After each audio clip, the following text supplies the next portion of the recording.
Combien de joueurs pouvez-vous me citer, mesdames et messieurs, qui ont joué avec Lionel Messi, Cristiano Ronaldo, Sergio Ramos, Wayne Rooney, Kylian Mbappé, Mesut Özil, Karim Benzema, Luka Modric ou encore Sergio Aguero et qui ont tout remporté au cours de leur carrière? Probablement un ou deux. Mais ce dont je suis sûr, c'est que le nom qui va surgir automatiquement sera Ángel Fabián Di María Hernández.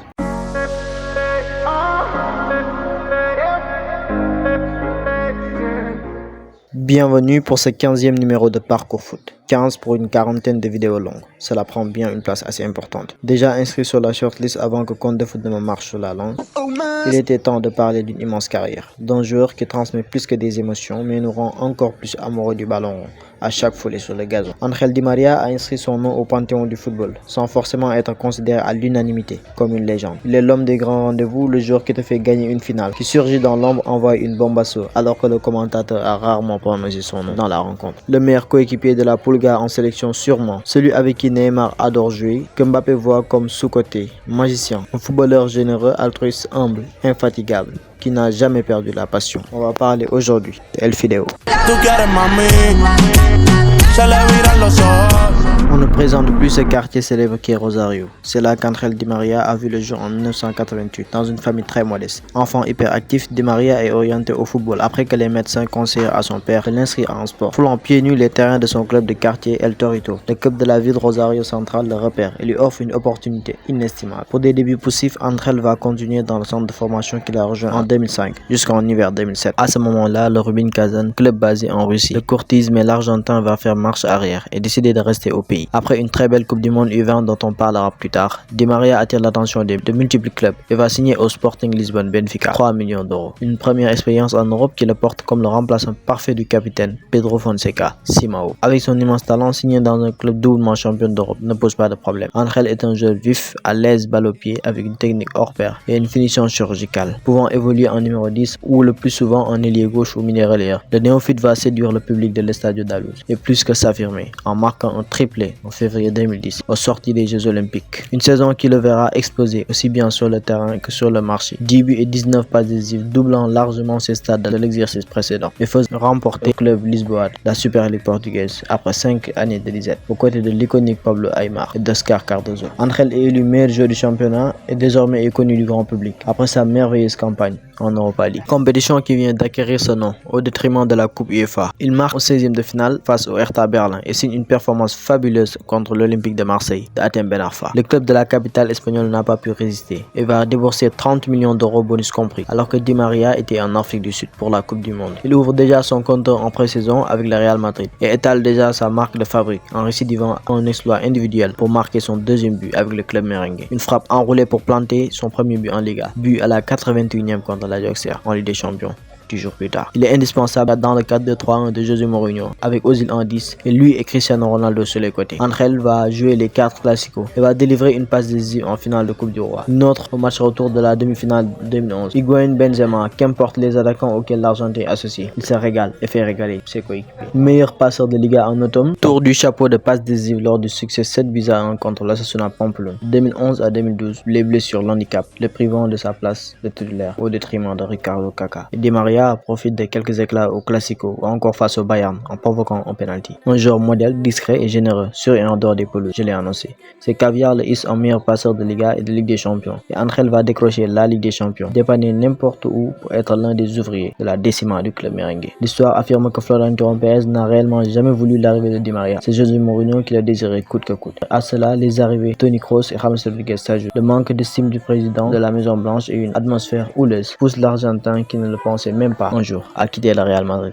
Le cœur lourd, El Fideo s'en va et un club en déclin depuis peu va casser la tirelire. Chèque de 75 millions d'euros, transfert le plus cher de la Première Ligue en 2014. Un traitement de faveur illustré par le numéro 7 légendaire mais qui devient pesant. Attribué mais ne sera qu'une brève lumière. Luis Van Gaal va mettre Ángel sur le banc après des performances très mitigées. Les supporters de Manchester United sont agacés. La plupart détestent le joueur. L'Argentin, malgré qu'il soit meilleur passeur du club, sera une totale déception. Il va quitter très rapidement les Red Devils, même si ce passage a été cauchemardesque aux yeux du monde. Monde, le Paris Saint-Germain reste convaincu de l'immense talent de Di Maria et va accueillir le natif de Rosario pour environ 63 millions d'euros, devenant cette fois la deuxième recrue la plus chère de la Ligue 1 à l'époque, derrière son compatriote sud-américain Edinson Cavani. Aux côtés d'Ezequiel Lavezzi du Matador et plus tard avec Zlatan Ibrahimovic, il ouvre son compteur lors de la dernière journée de Ligue des Champions face à Malmo, l'un de ses matchs les plus aboutis sous les ordres de Laurent Blanc. En Ligue 1, ça ne force pas, Ángel est insaisissable, de même qu'en phase de groupe de Ligue des Champions. Mais jusqu'en 2020, le club n'arrive pas à briser le plafond de verre des quarts de finale. Sujet décortiqué juste en haut.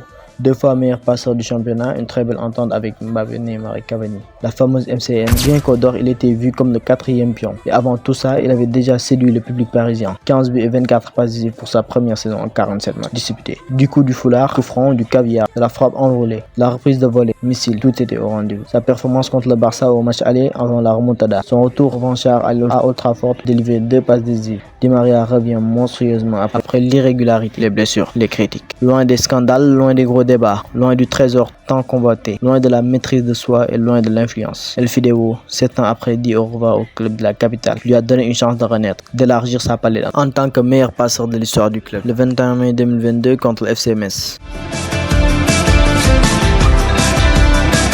45e place dans le top 1000 des meilleurs joueurs de l'histoire de la Ligue 1. Par sauf à 34 ans, Di Maria a encore la même rage, la même envie de mouiller le maillot, profiter de chaque but, de chaque moment sur le rectangle vert, et toujours d'actualité pour lui. Il décide de rejoindre son 5e championnat qui est la Serie A avec les bianconeri de la Juve. Comme d'habitude, il expose sa magie, partage son expérience et va briller quelquefois en C1. Un an après, quand les Saoudiens aspirent les légendes et icônes du football, il décide de faire son retour au club qui l'a fait percer. Comme au Brésil, le Portugal est réputé pour des comebacks dignes de ce nom. Il offre la victoire au Benfica lors de la Supercoupe portugaise contre le rival Porto. Le rebelote lors du Classico remporté 1-0 et fera le bonheur de plus de 68 000 spectateurs. Un retour rêvé 15 ans après qui fait couler des larmes, déclenche des émotions indescriptibles. L'Argentine a perdu 3 finales entre 2014 et 2019. Ces 3 finales, Di Maria ne les a pas jouées. En 2021, alors que Messi est moqué, rabaissé devant l'image que Diego a laissée, El Fideo va marquer l'unique but de la finale de Copa América face à la Seleção pour l'un des plus beaux cadeaux qu'on pourrait offrir à la Pulga.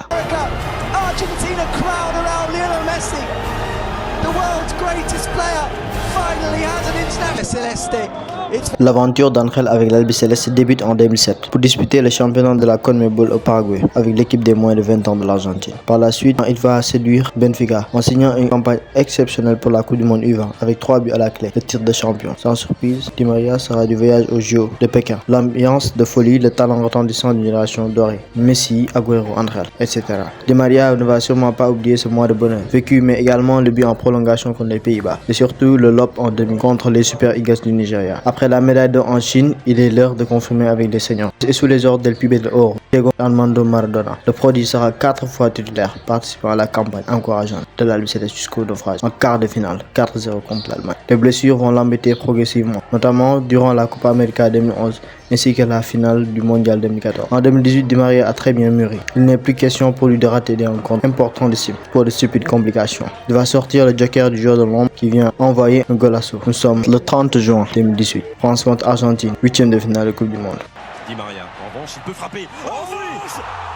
Un bijou pour faire passer l'Albiceleste devant. Ni Fideo ni Léo ne pourront empêcher l'épopée de Didier Deschamps d'aller chercher la deuxième étoile. Après son lob légendaire face à la Céleste en 2021, il rajoute la finalissima à son palmarès. Et malgré ses tensions musculaires, Lionel Scaloni va lui faire confiance pour passer l'hiver au Qatar. Un hiver qu'il n'oubliera jamais. 18 décembre 2022, le monde entier est devant son écran pour espérer voir Lionel Messi enfin triompher. Prendre sa revanche sur les Bleus 4 ans plus tôt. Au bout de 2 heures, 6 buts, des moments qui donnaient l'impression que le temps s'arrêtait. Une séance de tir au but absolument rocambolesque. L'Argentine va décrocher sa 3e étoile. Lionel est devenu champion du monde et devinez l'homme qui a ouvert le bal de cette mémorable bataille de Lusail. Et bien évidemment, c'était Ángel Fabián Di Maria Hernández. À partir de là, il est devenu incontestablement une légende à mes yeux. Le genre de joueur qui aurait pu avoir le ballon d'or sans la présence des 2 ovnis. Après un 4e titre, la Copa América 2024, Di Maria annonce sa retraite internationale et embrassera le romantisme pour une toute dernière fois, peut-être dans le club de sa ville, le club qui lui a fait connaître le football, Rosario Central. Impossible pour lui de passer sans marquer son empreinte. On se quitte ici.